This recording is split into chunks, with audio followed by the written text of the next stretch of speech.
Hello guys, welcome to the new video on how to write a research paper. Hope you liked my previous video on how to write a research paper where I described about where to start and where to end. I mean the sequence of work that you have to carry out to write the research paper. So as I mentioned in my previous video that I would do the video series on going detail in each segment on how to write the research paper. So here in this segment, I would like to talk on the literature review in detail. So how to carry out a good literature review for your research paper and what are the do's and don'ts in there.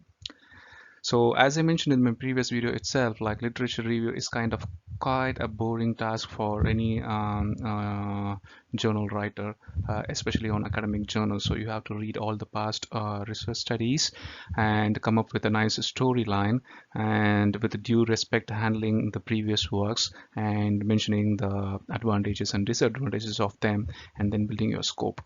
However, a good literature review will give you a brief understand. I mean, not a brief, like very detailed understanding of about your research area that you are working on. For example, in this case, let's suppose if you're thinking of writing a research paper on frequency of thunderstorms in the Indian region. So if you read the literature, if you do the literature review for the last 20 years of studies, then you will understand quite extensively about how the different methods have been carried out to understand the frequency of thunderstorms, right? So that will form the foundation of your future research career. So let's move on to this topic now. Perform a detailed literature review. I mean to say, like, perform a detailed literature search. Choose your search engine appropriately. My advice would be my familiar website is Google Scholar, because Google Scholar gives you a very good options in terms of doing a literature review. So you can type you can choose the keywords in searching in Google Scholar as how you do the Google search normally, and say the keywords are most important actually in order to find the appropriate research articles. Let's suppose in this example you are thinking of doing a literature review on frequency of thunderstorms. The keyword for your search would be thunderstorms or severe thunderstorms, India, summer monsoon, summer season, frequency, and all this important word that forms into your research title, or that forms the more crucial part of your research study. So add those words into the search bar, and then there are additional options available in the Google Scholar, like you can actually filter the results based on the time period. So there is a date given there in the left column in the Google Scholar website, so you can browse the years. Like if you're thinking like you want to see the paper which are latest recently published, like 2018 and above, so you can put the start year as 2018 and leave the end year as blank. So this will give you all the papers which are published after 2018. Or if you're thinking of going to some old papers, you want to understand what was the very old studies that are conducted on frequency of thunderstorms, and you can change your years accordingly. And then Google Scholar also gives you an indication about the number of citations and downloads that each research article that you see in that. So by that you can understand, okay, which research article that you should look into. So first, conduct a detailed literature review search. First do the search and collect all the documents, and then once you collect all the documents and you download them and you archive all the articles according to the chronological order in the sense like from the past to the recent based on the publication date. So when the article is published, there is a publication date given in the article below the article title itself. So from that you understand on which year it is published. So download all of them. Make sure at least you pick one paper, at least one research article per year. If you're thinking of doing a frequency of thunderstorm research study this year, like 2020, so at least cover last 30 year and 40 year of literature survey, and then at least take one paper out of each year. Not more than that. I mean, that is more enough.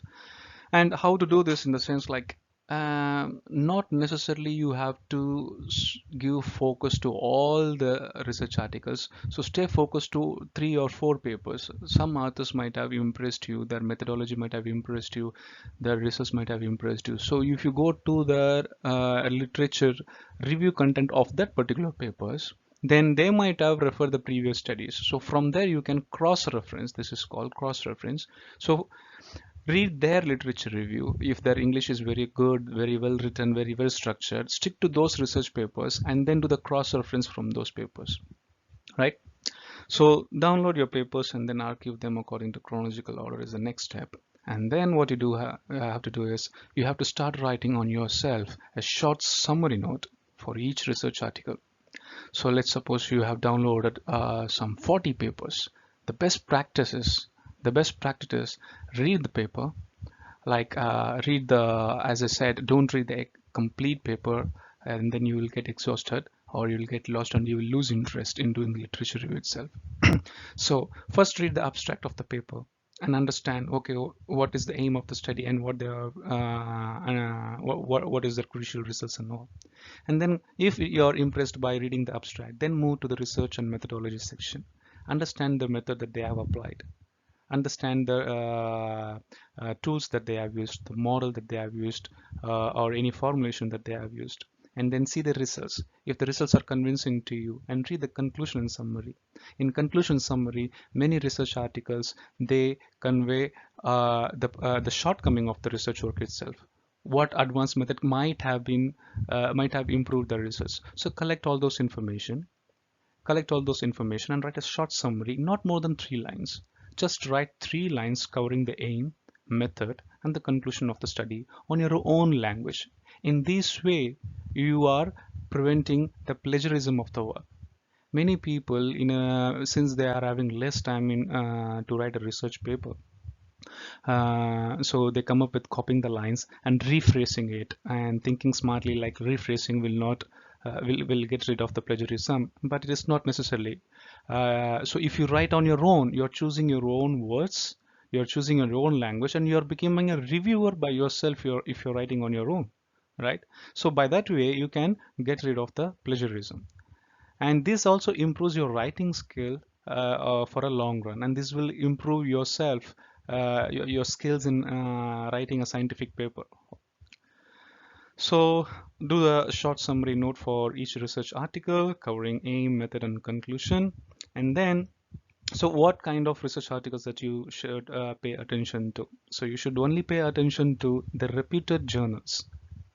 In internet, there are so many articles and so many reports are published online, but they are not standardized. Like, so only pay specific focus to peer-reviewed international journals or national journals, but make sure, even though if they are peer-reviewed, make sure it is the journal that they have published are having high impact, right?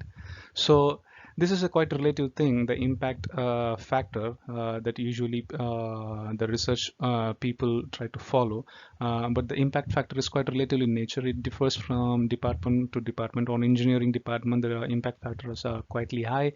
On the science, the impact factor is relatively low. So you cannot put a benchmark, okay, above certain impact factor, the research article is good. In my experience, I would say any impact factor above 1.5 or 2, it's pretty good. It's pretty good impact factor to follow. So pay attention to whether the journal is very popular and it is having high good impact factor, and also pay attention to more recent and more cited articles. So not necessarily a very high reputed a paper which is published in very high reputed journal with a high impact factor, not necessarily they must have very high citations. So a paper which is having high citations, you can think of like it is very referred by the research community, it is very welcomed by the research community, it is very much followed by the research community, right? So pay attention to those figures as well. So all those papers that you download, so make sure they are covering high reputed journal, high impact factors, and they are quite recent and they are more cited as well.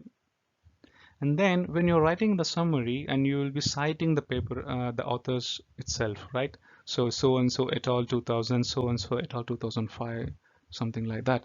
So when you're citing itself, make sure your citing format is relevant to the journal that you are trying to publish, right? So go to the journal website and see the citation format that they are requesting from the authors, and follow that citing format strictly when you're writing the literature review itself. One small information I want to give you is like, don't do this literature review at the end of completing your project.